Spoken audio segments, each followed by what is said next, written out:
Cet été, à Chamonix, au pied du téléphérique de l'Aiguille du Midi, des touristes du monde entier font la queue. Car tout là-haut se trouve une attraction unique, ouverte depuis 6 mois. On reste ensemble, on se tient, on reste ensemble. La famille Leroy est venue du Québec, rien que pour ça. On va monter jusqu'en haut. T'as vu, regarde, là-haut, c'est là qu'on va. 30 minutes de voyage pour atteindre 3800 mètres d'altitude. C'est ça qui fait peur, c'est ça qui fait peur à Enzo. C'est magnifique, magnifique. Ils arrivent juste en face du Mont Blanc. Reste avec nous. Waouh, qu'est-ce que c'est beau. Mais ce n'est pas le toit de l'Europe qui les intéresse. Aujourd'hui, ils sont surtout là pour frissonner, pas de froid, mais d'effroi. Armés de chaussons, ils vont se jeter dans le vide. Tenez, je vous demanderai de laisser votre sac par ici, s'il vous plaît. Oui. Sous leurs pieds, un gouffre de 1000 mètres. Fais la photo, vas-y. Ah non, c'est magnifique d'être là. Et voici la cabine vue de l'extérieur. C'est la plus haute attraction d'Europe. Ils sont pas arrivés encore. Hein. Un investissement heureux pour Chamonix. Cette cage a attiré des milliers de curieux. Non, non, on regarde pas les pieds. Ah, non, pas les pieds. Allez, hop. Merci beaucoup. C'est maintenant au tour du père de famille et de sa fille. Ah non, ça va un petit peu super. Malheureusement. Alors, qu'est-ce que vous ressentez là? Le sentiment de flotter. Je fais énormément confiance aux gens de la construction. Ouais, c'est sûr. Une journée d'été qui ne leur fait pas regretter leur choix. Cette année, les vacances, c'est à la montagne. Magnifique paysage de toute façon. Mais vous, les enfants, vous préféreriez pas être à la plage là? Oh, la plage, on a déjà fait. Le Mont Blanc, c'est plus rare. Ils s'ennuient à la plage. Donc, je préfère être... La montagne, Moi, je m'ennuie pas à la montagne. Je trouve que c'est parfait. On peut marcher, on peut se promener, on peut juste ne rien faire et regarder le paysage. Comme cette famille, pendant les beaux jours, de plus en plus de vacanciers préfèrent le charme des sommets au sable des plages. Car depuis quelques années, villes et stations de montagne ont trouvé de nombreuses astuces pour attirer les touristes pendant l'été. Depuis longtemps, les vacances à la montagne sont synonymes de ski, de pistes enneigées. Mais quand vient l'été, c'est plutôt la mer qui attire les foules. Alors comment faire pour lutter face au charme du littoral? Plusieurs stations ont décidé de se battre pour devenir des destinations incontournables de l'été. La montagne, on s'en lasse jamais. Désormais, dans les vallées, il y en a pour tous les goûts et tous les âges. Découverte ludique de la faune pour les plus petits. Sensations fortes pour les ados. Pendant que les parents se prennent pour des champions grâce à des combines techniques. C'est très agréable, puis je pense que je vais pouvoir pédaler longtemps. C'est une très bonne idée. Alors, comment certaines villes de montagne ont-elles réussi à tirer leur épingle du jeu en été? Quelles sont leurs astuces pour se faire connaître? Qui sont ceux qui s'activent pour réussir à remplir les hôtels autant qu'en hiver? Guillestre. 2300 âmes. Une petite ville sans piste de ski. Alors pendant longtemps, le touriste ici s'est fait très rare. Eugène, enfant du pays et figure locale, s'en souvient très bien. Pendant sa jeunesse, il ne voyait pas grand monde l'été. Comment tu vas? Tu vas bien? Ouais, regarde, tu vois, on vient de te dire bonjour. Pas mal, hein? Oh là là, si vous aviez connu Guillestre il y a 50 ans, c'était autre chose. Il n'y avait pas autant de touristes. Ah non, non, non. Mais maintenant, ça n'a rien à voir. Ah, maintenant, c'est une industrie. C'est une industrie, le tourisme ici. Eh bien, vous avez une famille de touristes, voilà. Vous venez d'où? De la région parisienne. Voilà, de la région parisienne. Voilà. Alors, comment cette vallée déserte pendant l'été, il y a encore 30 ans, a-t-elle réussi à remplir ses hôtels pendant les beaux jours? Elle a tout misé sur un atout qui n'a pas de prix, la nature qui l'entoure. Et pour ça, elle s'appuie sur des guides comme Clémentine. Petite fille, elle venait en vacances ici avec ses parents. Donc au bourg, il n'y a pas d'issue, il y a un grand sommet, un grand pic. C'est le pic de la Fonsangue qui fait 3300 et quelques mètres. Elle est tombée amoureuse de la région, qu'elle connaît aujourd'hui par cœur. Ça va, ça a été pour venir jusqu'ici? Sa mission, transformer la randonnée de ces touristes en un moment inoubliable. Ils ont payé 20 € chacun pour observer des chamois. Enfin, si tout va bien. Normalement, j'espère qu'on en verra. Après, c'est ce qu'on... Et ouais, non, c'est pas garanti. Malheureusement, la nature fait que c'est une des seules choses qu'on peut pas garantir pour l'instant. Ce n'est pas garanti. Et en plus, c'est à 2 heures de marche. Alors, pour qu'ils oublient l'effort, elle a concocté un parcours où il y a toujours quelque chose à voir. Voilà, et là, on a les chevaux donc, voilà, qui sont en liberté dans le Val d'Escrin. Ils les laissent. D'abord, des chevaux sauvages. C'est génial pour eux, là. Ah bah là, ils sont... c'est super. Ils entretiennent, c'est vrai qu'ils entretiennent tout le Val d'Escrin. Ensuite, une fleur des montagnes qu'ils n'auraient même pas remarquée sans Clémentine. Là, on l'a. Donc là, c'est l'encolie des Alpes, qui est une fleur protégée, celle-ci. Là, on fait attention de ne pas trop mouiller les pieds. Et comme le chamois se fait désirer, elle les rassure en leur montrant qu'ils sont bien sur le territoire de l'animal. On voit quelques petites traces, elles ne sont pas très belles, mais... Avec ces petites diversions, malgré la fatigue, les randonneurs ne voient plus que la beauté du site. Magnifique. Ça vous plaît? Oui, magnifique. Vous connaissiez? Du tout. Du tout. Sympa, hein? Et après plus de 2 heures de périple, enfin, Clémentine aperçoit au loin la récompense.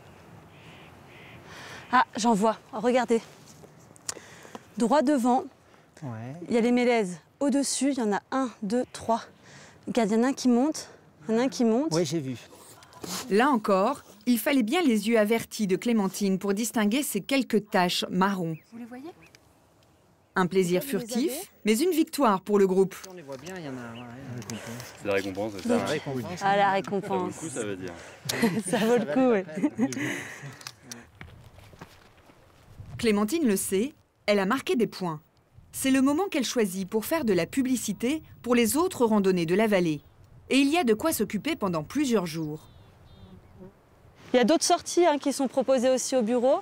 Des découvertes, des sensations, donc après, pour tous les goûts. Si vous voulez aller voir les lacs, on en parlait tout à l'heure, là. Donc vous pouvez passer au bureau, vous renseigner, c'est toujours intéressant de voir. Il y en a pour tout le monde, quoi. Alors ça vous donne envie de refaire une autre rando? Voilà. Bien sûr. Nouvelle rando demain. Nouvelle rando demain? À 7 h du matin, lever 7 h. Départ 7 h, col de... Ça s'appelle le lac des Vances. Ah, vous arrêtez plus, quoi? Sans arrêt. Voilà comment, en transmettant le virus de la montagne, Guillestre fidélise les amoureux de la marche. Mais comment occuper ceux qui sont un peu moins sportifs ou les plus jeunes? Pour ça, le village a exploité un joli cadeau de la nature. À 10 minutes du bourg, une grande famille de marmottes peu farouches a élu domicile. La région a aménagé toute la colline pour en faire une zone d'observation privilégiée et totalement gratuite. Les rongeurs se laissent approcher, les enfants adorent. C'est bizarre qu'elle soit pas timide, qu'elle nous regarde, qu'elle ait confiance en nous. Devant ce succès, la commune a compris qu'il suffisait parfois de petites choses du quotidien pour attirer les foules et que cela pouvait même profiter aux habitants. C'est le cas pour Virginie. Sur les hauteurs de Guillestre, elle possède avec sa famille une quarantaine de vaches laitières. Elle s'occupe de l'exploitation et 4 fois par semaine, son étable devient un site touristique. Je vais récupérer vos petits tickets verts, super, comme ça je sais s'il y a tout le monde en fait, merci. La jeune femme fait la guide pendant 1 heure. Allez, venez avec moi, on s'avance. Raconter ce qu'elle fait tous les jours, une idée que lui a suggérée Bettina, la directrice de l'Office du tourisme. Vous pouvez vous avancer un petit peu, comme ça tout le monde va attendre la petite famille qui est là-bas. Elle est arrivée un jour, elle nous dit j'ai une super idée, je vais faire des ateliers, donc elle nous explique le truc. On la regarde avec des gros yeux, on s'est dit ah non Bettina, jamais, c'est pas possible, tant de monde sur une exploitation, c'est vraiment pas possible. Et en fait en y réfléchissant, on s'est dit bon allez on teste et c'est le top. Alors ce qu'on peut faire, c'est qu'on peut essayer de caresser un petit peu les vaches. À chaque fois, la ferme fait le plein. Alors qui c'est qui n'a pas eu de petits bouts de pain pour donner là? Approcher les vaches, un grand moment pour Mathis, 4 ans. Ça bout de pain. Merci. Un bout de pain.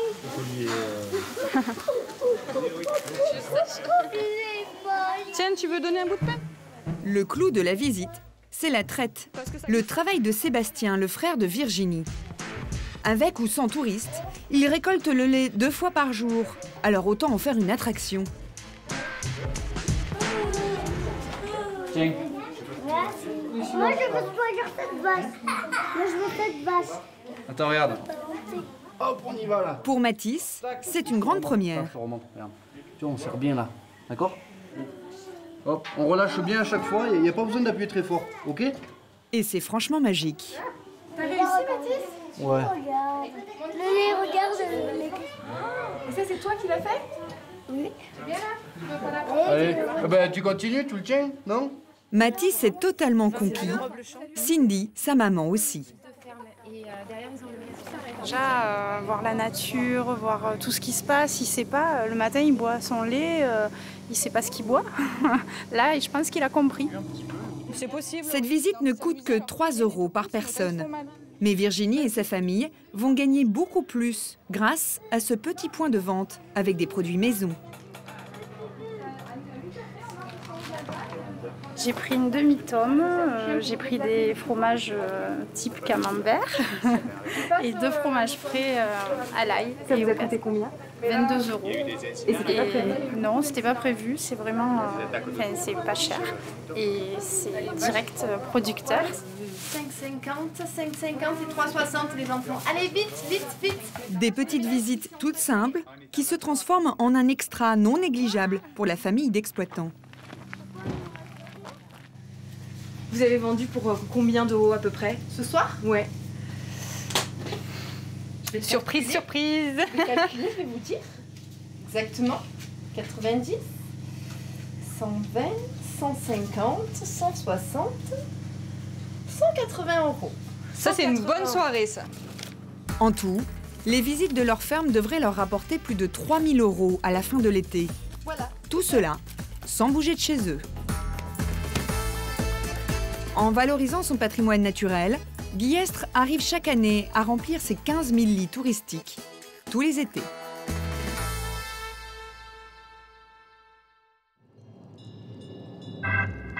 Face à cette nouvelle tendance, les stations d'hiver se sont réinventées en stations d'été. Et pour se faire une place au soleil, certaines ont choisi de cibler un public bien particulier. Le Grand Bornand, une ville fréquentée des skieurs en hiver. Mais pour remplir ses chalets en été, elle a misé sur d'autres sports. Dans les rues, impossible de les louper. Les cyclistes sont partout. La ville a même fait du vélo son emblème.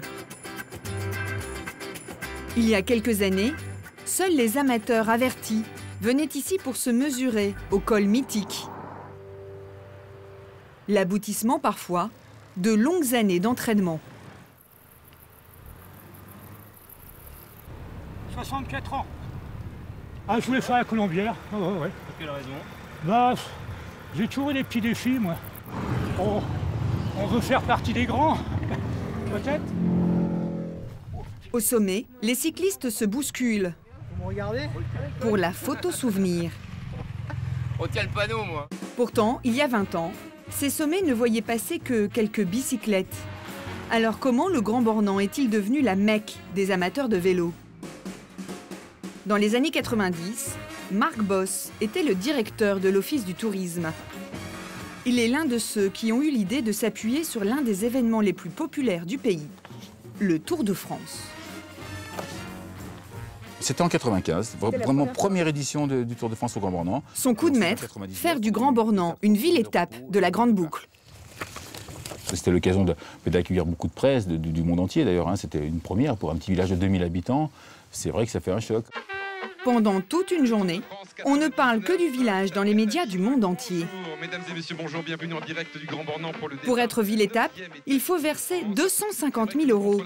Mais le jeu en vaut la chandelle, car la visibilité est énorme. Marc Boss en a même profité pour vanter sa station sur les plateaux télé. Ils sont sains, ils sont tous sportifs ou pas? Tout sportif, je ne sais pas, mais on a une qualité de vie qui est extraordinaire ici, donc je crois que ça permet d'avoir un bon teint. Mais cette qualité de vie... C'est la découverte pour les Français et pour les étrangers de notre village. Et quand on a eu, une petite anecdote, quand on a le lendemain de cette étape, par exemple, on a eu à l'Office du tourisme un appel d'une Américaine qui a vu des images du Grand Bornand, qui a découvert le Grand Bornand aux États-Unis et qui a appelé pour réserver, alors qu'elle n'était jamais venue chez nous. Le succès a été tel que le Grand Bornand s'est très souvent porté candidate et a obtenu 6 fois le statut de ville-étape. Seulement, les touristes fans de vélo et capables d'enchaîner les cols ne sont pas suffisamment nombreux pour faire tourner les commerces de la vallée. Alors pour élargir sa clientèle au plus grand nombre, Lionel a eu une idée toute simple. Il est responsable d'une boutique de sport et surtout de location de bicyclettes. Bonjour. Bonjour. On vient pour louer 3 VTT, s'il vous plaît. Ok. Bonjour. Et si un couple de retraités comme Catherine et François entre dans son magasin, On vient pour des vélos électriques. Vous aviez réservé? Oui. D'accord. Okay. c'est parce qu'il a eu l'idée de leur proposer des vélos un peu particuliers, des vélos électriques. Et bien parfait. Et ben voilà, ils sont prêts. Avec ce type de vélo, vous allez pouvoir monter au col de la Colombière sans problème avec la même batterie. Ah oui. Ça, vous pouvez le faire, il n'y a pas de souci. Bon, ok. on va peut-être essayer le col des ânes, c'est tellement beau. On n'a encore Ouais, jamais fait à vélo. C'est très joli. On va aller peut-être juste au col des ânes, en tout cas, puis redescendre. Enfin, c'est un parcours découverte pour nous. Et c'est nécessaire, là, le vélo électrique pour faire ce type de parcours? Ah ben oui, parce que sinon, on ne monterait pas sur des vélos en montagne, c'est trop dur. Ah ben là, ça devient super. Alors, Catherine et François vont-ils réussir à atteindre le sommet d'un col? C'est génial. J'ai l'impression d'être une championne. Mais bon, je fais quand même quelques efforts. Cet engin leur donne des ailes. Sur un vélo ordinaire, je serais comme ça, en train d'essayer de pédaler et je ne verrais rien. Là, je me tiens à peu près droite. Je peux profiter des combes des Aravis en premier plan. Mais je crois que je ne vais pas tarder à passer au motif. Même les moins sportifs peuvent donc profiter des joies du vélo sans s'épuiser. Mais une fois les cols franchis, comment faire en sorte que les touristes prolongent leur séjour au Grand Bornand? Pour ça, la commune propose tout un tas d'attractions. Tennis, piscine, trampoline ou encore acrobranche. Mais pour les familles, multiplier ces activités payantes, cela finit par peser lourd dans le budget des vacances. Alors pour les inciter à rester au Grand Bornand, tout en s'amusant sans trop dépenser, l'Office du tourisme a trouvé une astuce. Alors, en fait, cette carte, on vous en a déjà parlé, vous connaissez un petit... Une petite carte qui permet de payer les attractions 15% moins cher en moyenne.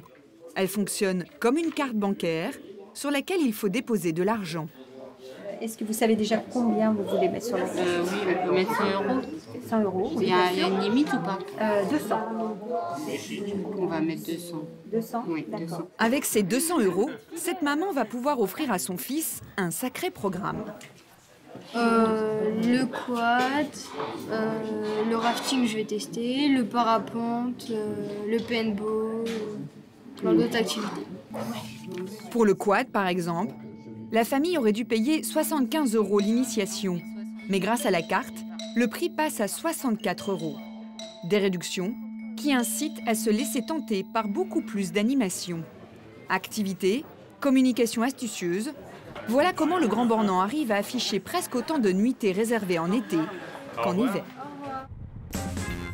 Seulement, pour leur congé, de nombreux touristes hésitent encore à choisir la montagne, car elle souffre d'une mauvaise image concernant un point essentiel des vacances, le logement.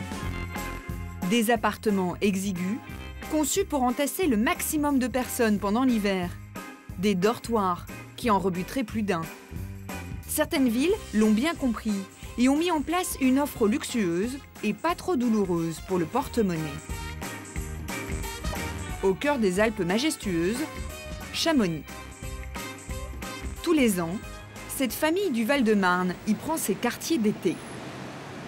Et à chaque fois, Jean-Claude s'installe au hameau Albert Ier, un 5 étoiles. Ce notaire est un habitué, il connaît tout le personnel par son prénom. Ah, bonjour Perrine, comment ça va? Alors, ça y est? Oui, on est arrivé. Avec son petit-fils, son épouse et sa fille, il va passer 3 jours de rêve dans cet établissement dont il connaît chaque recoin. Car chaque année, il réserve une chambre différente. Cette fois-ci, ce sera la suite numéro 11. On peut y un canot. On l'avait jamais vu. On peut y un canot. Non, on a eu à peu près toutes les chambres. Donc, y compris la suite qui est au-dessus, la 12, qui est encore plus grande. Mais voilà, bon, bah, ça c'est parfait pour nous. Parfait. Tarif pour une nuit, 520 €. Mais ça, ce sont les prix d'hiver. En été, la chambre est à 325 €, près de 200 € de moins, 40% moins cher. Ah ben, ça fait du bien. Hein. Voilà pourquoi ce 5 étoiles devant le Mont Blanc est devenu une petite folie raisonnable pour Christiane et Jean-Claude. C'est jamais pareil. Vous avez des couchers de soleil différents. En fait, ça, on s'en lasse pas. Le Mont Blanc, c'est jamais le même. Mais Chamonix, ce n'est pas que des hôtels de luxe. Aujourd'hui, il est possible de passer ses vacances dans cette destination chic sans casser sa tirelire.